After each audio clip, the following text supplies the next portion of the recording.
pas concevoir un objet architectural ou urbain sans l'associer avec cette prise de conscience écologique.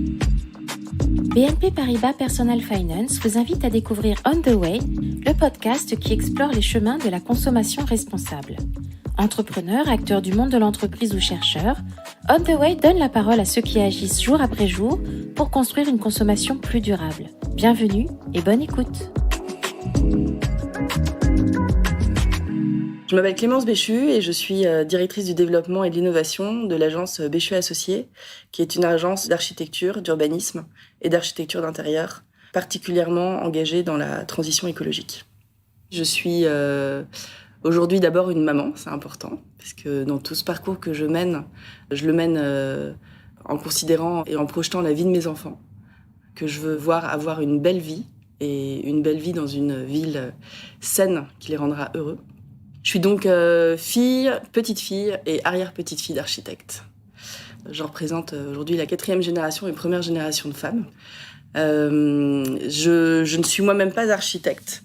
J'ai une formation d'école de commerce, Dauphine d'abord, puis l'ESCP.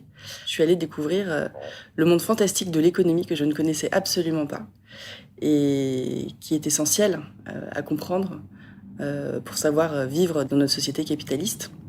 Et réussir avec ça à faire de cette économie un levier pour développer des réponses dans tout ce défi environnemental qu'on a aujourd'hui. Au travers de mon parcours étudiant, j'ai eu la chance de pouvoir vivre pendant 2 ans en Chine, à Pékin, entre 2003 et 2005, à l'époque où la ville était au début de sa transformation urbaine. Et déjà, je me suis rendu compte que j'avais cette appétence particulière pour la ville et sa transformation. Parce que j'ai passé beaucoup de temps à aller à sauter les barrières de chantier, ou même à aller sur les chantiers parce que souvent il n'y a pas de barrières, et comprendre comment cette ville basse était en train de se densifier avec des constructions de tours absolument fantastiques et construction, reconstruction qui elles-mêmes étaient très corrélées au développement sociétal de la ville et de son pays. Et donc j'ai pris conscience en fait de la corrélation très forte existant entre le développement d'une ville et le développement d'une société.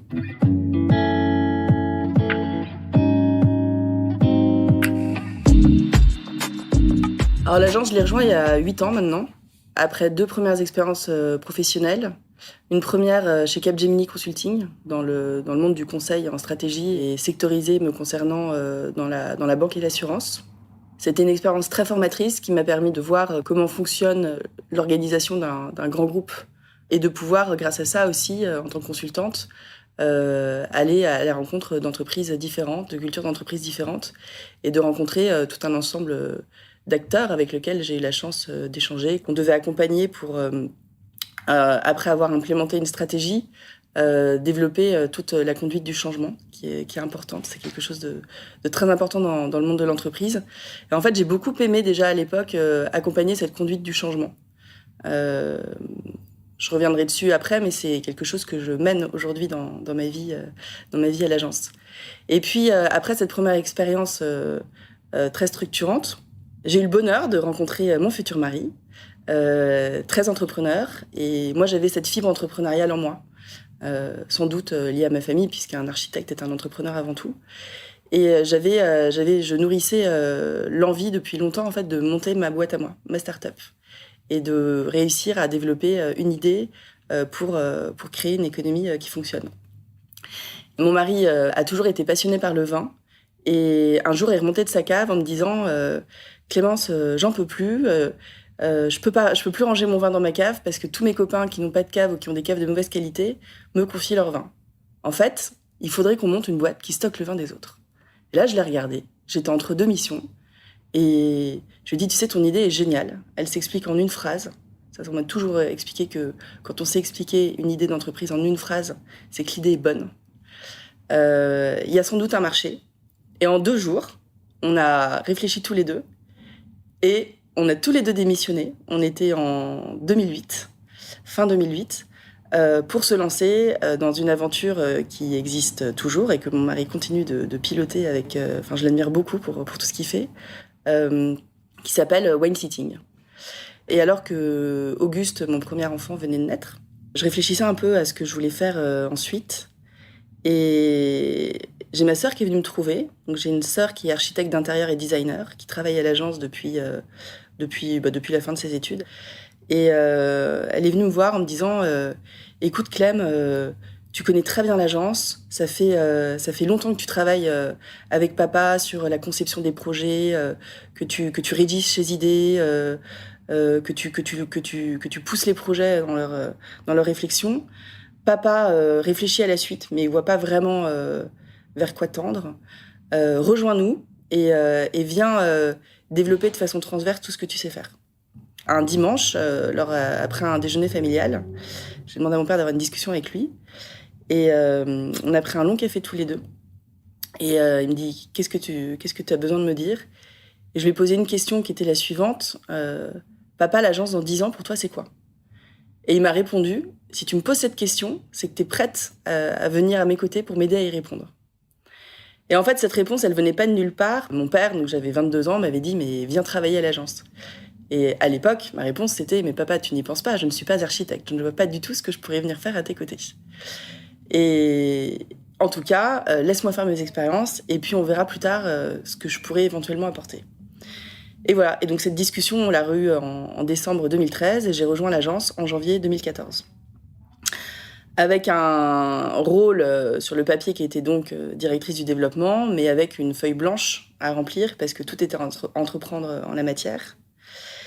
Et dès le démarrage, j'ai fait 2 choses. D'abord, j'ai travaillé à révéler ce qu'était l'agence, révéler notre ADN. Un ADN d'abord familial et donc durable par essence. La durabilité est vraiment dans notre ADN. Et une approche de l'architecture assez singulière, en tout cas qu'on ne trouve pas chez toutes les agences, qui est vraiment une approche contextuelle. On explique à nos équipes et vraiment on fait en sorte que chaque projet trouvera sa durabilité parce qu'il respecte les racines du lieu dans lequel il s'insère, parce qu'il respecte son contexte environnemental, parce qu'il y a cette forme d'humilité qui fait qu'un projet existe et fait du bien, enfin permet à ses usagers de se sentir bien, parce qu'il est composé en fonction de son contexte, notamment. Donc première chose, révéler l'ADN de l'agence, expliquer pourquoi on avait toute cette pluralité de projets. On a des projets de projets neufs, des projets de bâtiments qu'on réhabilite, qu'on restructure, tant sur du bureau que du logement, de l'hôtellerie, des écoles, des équipements sportifs. Et toujours avec cette même volonté de respect et d'humilité et de valorisation et de conscience pour l'usager futur. Et la deuxième chose, c'était de se projeter plus loin, à plus long terme, et de savoir quelles sont les agences qui, plus tard, vont rester et quelles sont les agences avec lesquelles les gens auront envie de travailler. Et j'avais cette conviction, déjà, donc on était en janvier 2014, que engager fortement l'agence dans le défi climatique et dans le challenge environnemental était une clé. En revenant un peu en arrière, je me suis toujours intéressée de près à ce sujet de l'environnement. D'abord pendant mon enfance, parce que j'ai été élevée par des parents, mais aussi beaucoup par mes grands-parents, qui nous faisaient observer la nature dans toutes ses composantes, au travers de promenades, au travers de réflexions. J'avais un grand-père qui écrivait beaucoup et qui écrivait beaucoup sur la nature aussi. Et puis, à la fin de mes études à Dauphine, j'avais déjà fait un mémoire sur les labels de commerce équitable, par exemple, qui en étaient à leur début. Puis, ce côté scientifique que j'ai en moi m'avait déjà donné la conviction que je porte toujours, que ce monde écologique ne peut pas se concevoir sans le monde scientifique, qui donne des clés et des solutions dont on a besoin pour aller plus loin. En fait, ce qui s'est passé toutes ces dernières années, c'est qu'on s'est détourné en quelque sorte par logique d'industrialisation, de développement du bon sens des anciens, qu'on peut revisiter aujourd'hui parce que justement la technologie permet de pousser encore plus loin le bon sens des anciens.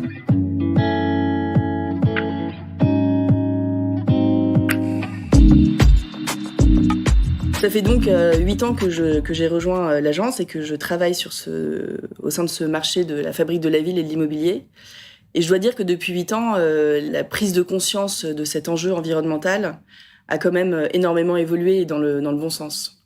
En 2014, c'est vrai que quand on parlait d'environnement, de respect de la nature, quand j'ai engagé des premiers travaux biomimétiques, les gens y répondaient favorablement, mais c'est vrai que la stratégie environnementale était souvent un peu la dernière partie du dossier qu'on rendait, un peu comme sur la cerise qu'il fallait poser sur le gâteau pour pouvoir cocher toutes les cases. Et aujourd'hui, cette stratégie environnementale, elle fait partie intégrante de la conception. On ne peut pas concevoir un objet architectural ou urbain sans l'associer avec cette prise de conscience écologique.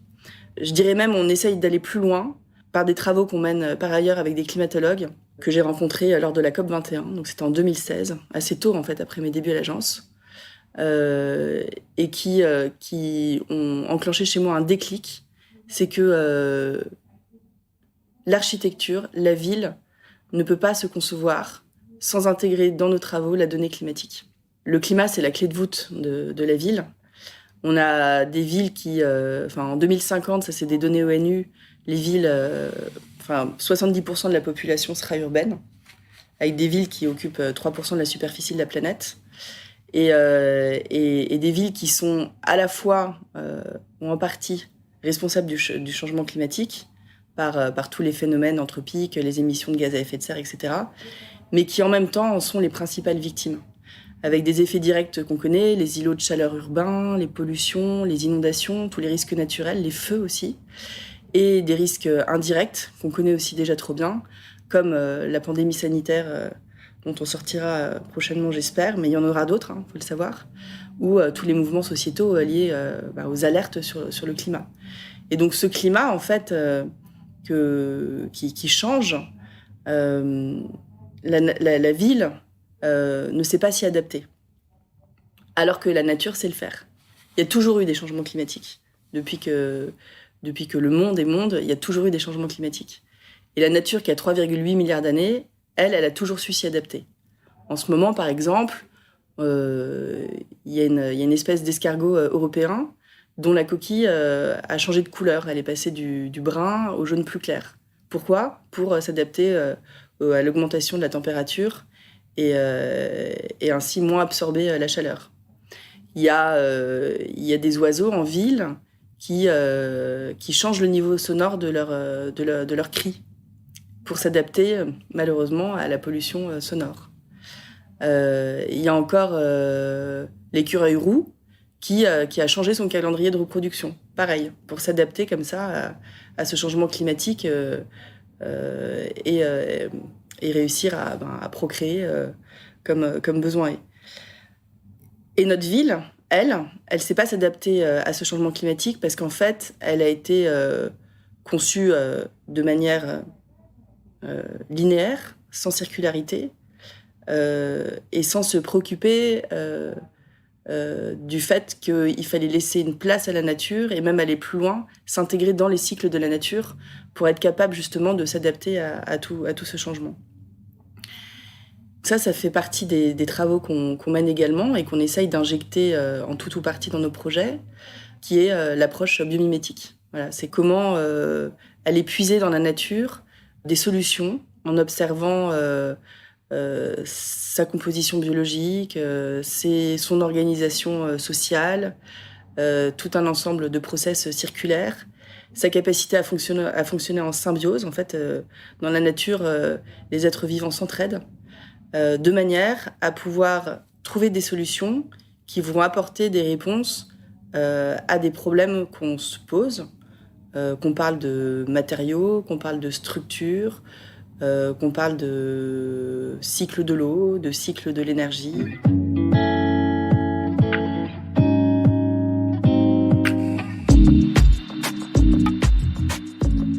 La bio-inspiration et le biomimétisme peut, comme je le disais, être traité de différentes manières.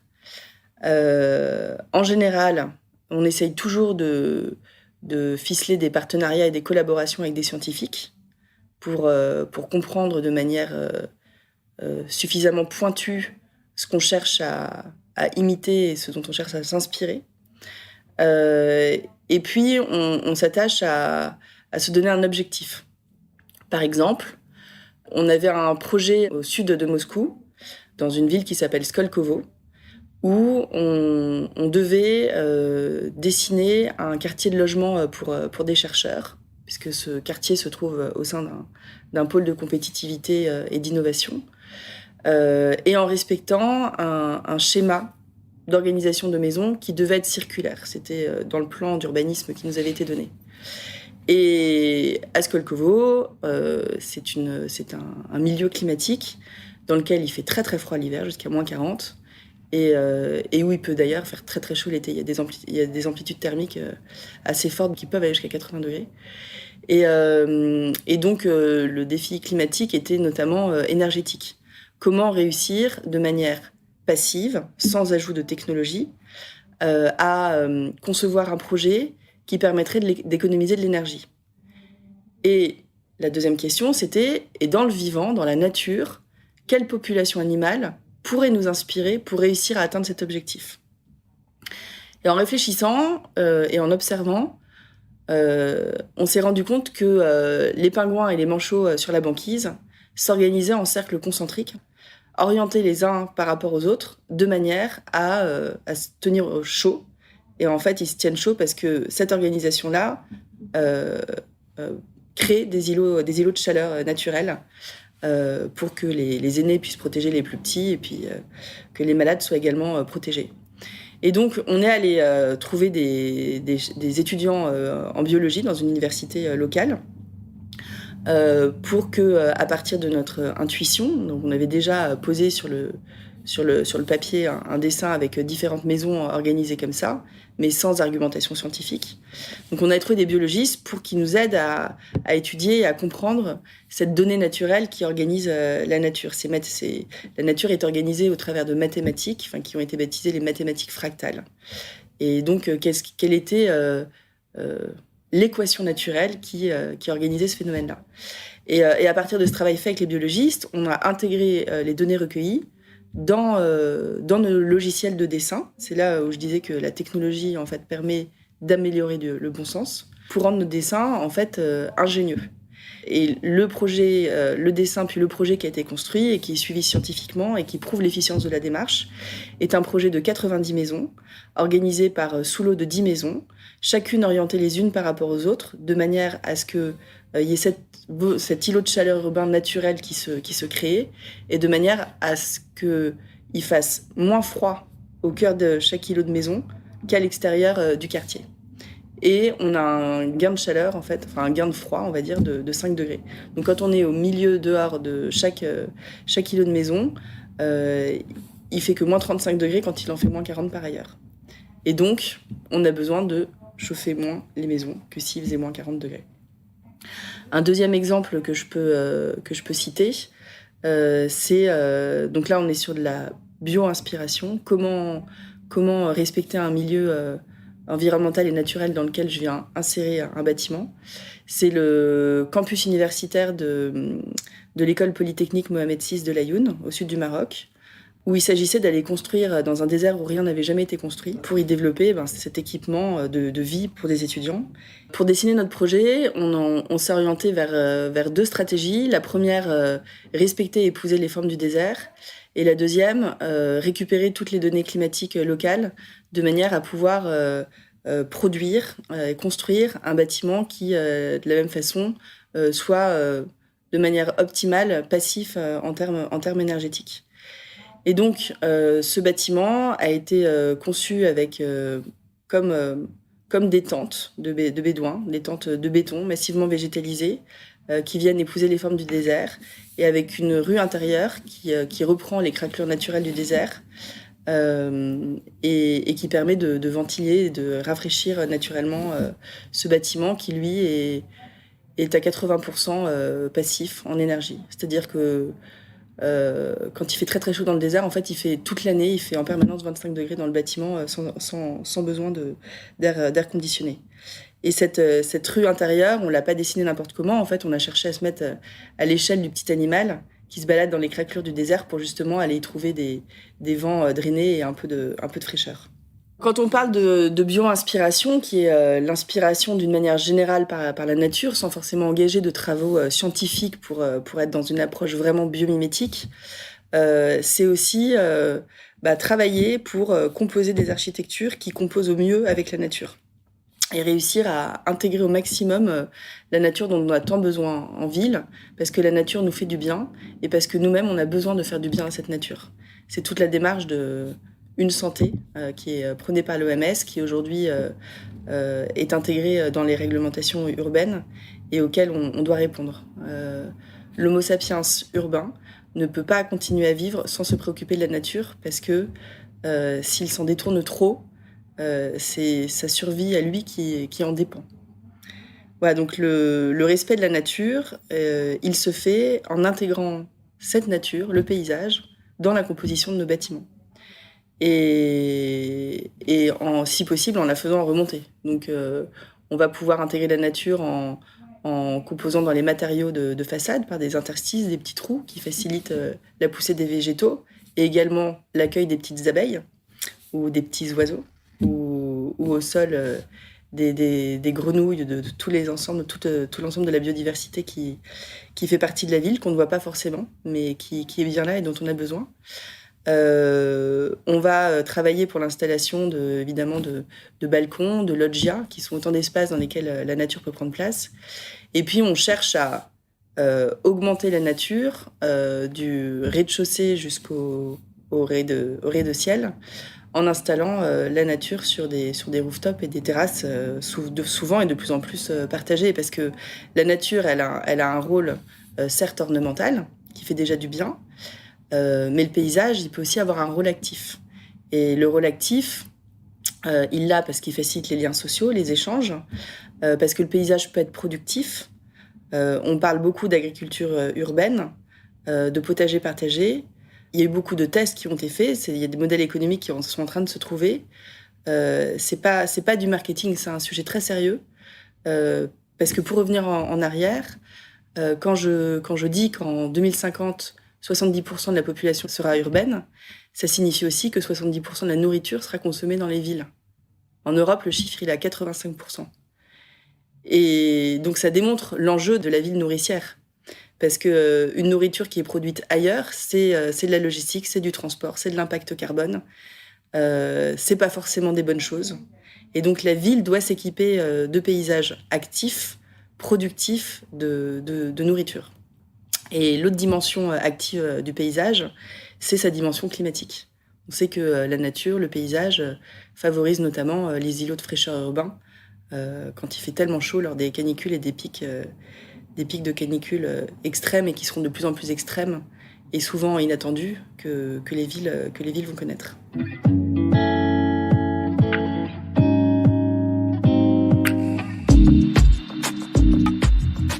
La prise en compte des enjeux climatiques a déjà initié des nouvelles formes d'habiter à plusieurs niveaux. On parle beaucoup de la fameuse ville du quart d'heure. C'est pas un dogme, en fait. La ville du quart d'heure, elle est nécessaire, parce qu'on voit bien vers les extrêmes vers lesquels on est allé, de vivre un endroit, travailler à 3 heures de chez soi, passer du temps dans le trafic, les transports. Tout ça, c'est des choses qui sont stressantes, qui ont un impact carbone important, qui rendent les gens malheureux, qui ne favorisent pas la bonne santé. Et le rôle premier de la ville, c'est de favoriser la bonne santé. La santé de la nature, la santé des urbains. Et cette santé, elle n'est pas que physique. Elle est aussi physiologique, elle est psychologique, elle est sociale. Et donc, en fait, on parle de santé au pluriel.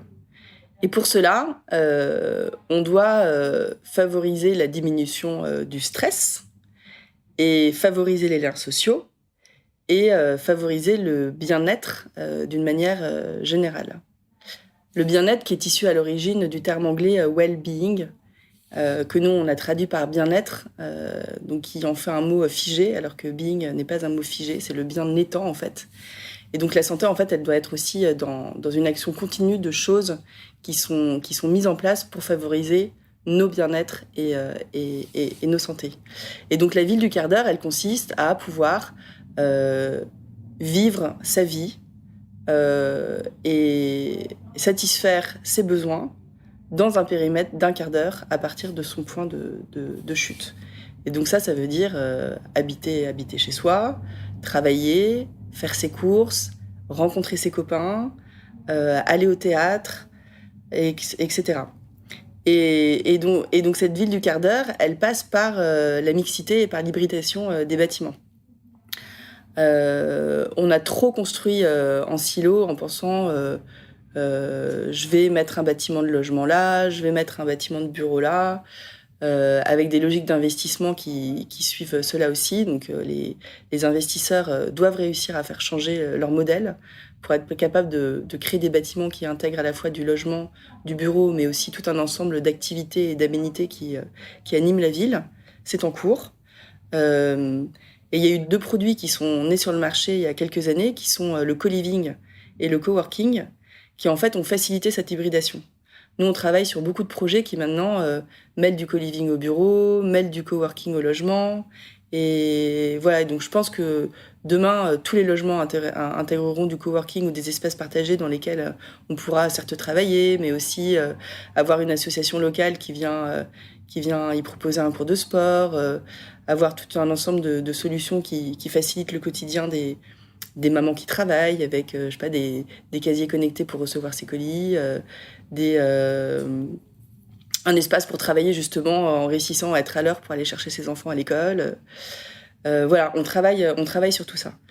Et la deuxième chose qui va changer, qui change et qui est déjà en cours aussi et qui est en lien en fait avec ce défi climatique et la transformation de nos modes d'habiter, c'est la volonté des gens de pouvoir faire le choix entre l'effervescence de la métropole et le calme d'une ville campagne, on va dire. La technologie permet ça puisqu'on peut télétravailler. Ça ne veut pas dire travailler chez soi, télétravailler, ça veut dire travailler ailleurs. Et donc c'est pour ça aussi que les petites villes doivent s'équiper de tiers-lieux qui permettent de travailler à côté de chez soi sans être chez soi non plus. Et cette forme d'habitat alternatif, facilitée par la technologie, consiste en quoi ? Ça consiste à dire, moi je choisis pendant 2 jours de la semaine l'effervescence de la métropole. Ça me permet de me rendre sur le siège de mon travail, d'y rencontrer mes collaborateurs, d'aller assister à une conférence ou à une session de formation. On est quand même dans une économie de la connaissance et dans une société apprenante où on a besoin d'apprendre en permanence. Et ça participe d'ailleurs au bien-être. Et puis 3 jours par semaine, je retourne dans ma ville campagne parce que je m'y sens bien, parce que j'ai besoin de ce temps d'une vie plus apaisée aussi, et parce que je me suis organisée en faisant en sorte que toutes les tâches de ces 3 jours-là peuvent être faites pendant ces 3 jours dans cette autre façon d'habiter. Voilà, donc je pense que la forme habitat principal, habitat secondaire, elle est en train de se transformer vers l'habitat alternatif. D'ailleurs, les gens n'auront plus forcément dans leur ville métropole un habitat à eux. Ils peuvent tout à fait s'y rendre et vivre justement dans des résidences de co-living à proximité du siège de leur entreprise.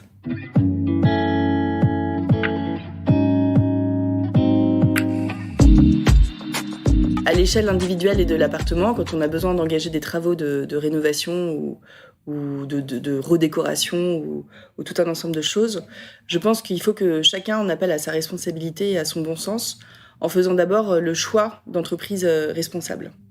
L'écologie, la prise de conscience environnementale, c'est pas un coût, c'est un investissement. C'est vrai qu'aujourd'hui, le marché est en train de s'organiser entre une offre et une demande qui se transforme. Mais je pense qu'il ne faut pas hésiter, même si ça coûte 2% plus cher, 3% plus cher, de choisir l'entreprise responsable avec laquelle travailler, parce qu'elle va vous conseiller des matériaux qui ont été produits localement, ou des matériaux innovants qui, sur ce même principe de bio-inspiration, ont été conçus de la même chose. Parce qu'ils vont, dans leurs conseils, favoriser également le réemploi, le recyclage. et accompagner tout ce qui a trait aux grandes rénovations thermiques et énergétiques qui sont en cours des bâtiments qui sont déjà construits dans la ville, de manière à favoriser aussi toute une logique en économie circulaire dans la gestion des réseaux énergétiques, dans la gestion du cycle de l'eau. Voilà, on n'a pas forcément... par exemple, je parlais du paysage. Il est impensable d'imaginer arroser son jardin avec de l'eau qui n'est pas récupérée de l'eau de pluie ou qui, si possible aussi, puisse être récupérée à partir du recyclage des eaux usées du bâtiment. Tout ça sont des choses sur lesquelles on travaille aussi. Et tout ça font partie de choses très opérationnelles qui aujourd'hui fonctionnent et sont intégrées dans les propositions des différentes entreprises auxquelles on peut faire appel. Et donc, il y a la question des travaux de rénovation, de redécoration, etc. Mais il y a aussi le quotidien. Comment est-ce qu'on peut être responsable dans son quotidien ? Évidemment, on ne va pas tout changer du jour au lendemain. Je parlais de conduite du changement tout à l'heure. On est vraiment, vraiment là-dedans. Je pense que chaque jour, on peut se poser la question de se dire, tiens, qu'est-ce que je peux rajouter dans mon comportement responsable ? Il y a, certes, je le disais, donc le choix d'entreprises qui elles-mêmes affichent des valeurs responsables et qui sont engagées. Il y a le tri des déchets. Il y a le fait de se dire que ma baguette de pain, je vais aller la chercher autour de chez moi. Voilà. Et pourquoi pas en se mettant à la place d'un petit animal, en se disant, mais tiens, si j'étais un castor, par exemple, voici comment je fonctionnerais. Pour reprendre cette image, en fait, c'est une image qui m'amuse beaucoup. Le castor, quand il construit son barrage, il va pas chercher son bois à 300 km de chez lui. Il regarde d'abord autour de chez lui. En regardant comment la nature fonctionne, se dire que cette ville devenue ville nature, intégrée au cycle de la nature, est une entité vivante en soi et qu'il faudrait imaginer composer avec elle en se disant qu'il faut prendre soin d'elle pour qu'elle-même puisse prendre soin de nous. Retrouvez tous les épisodes d'On the Way sur vos plateformes de podcast habituelles et sur le site personal-finance.bnp Paribas. Les liens et références cités par nos invités sont à retrouver dans le texte d'introduction de chaque épisode. Et si vous souhaitez témoigner à notre micro, écrivez à nicolas.meunier@bnpparibas.com. À très bientôt!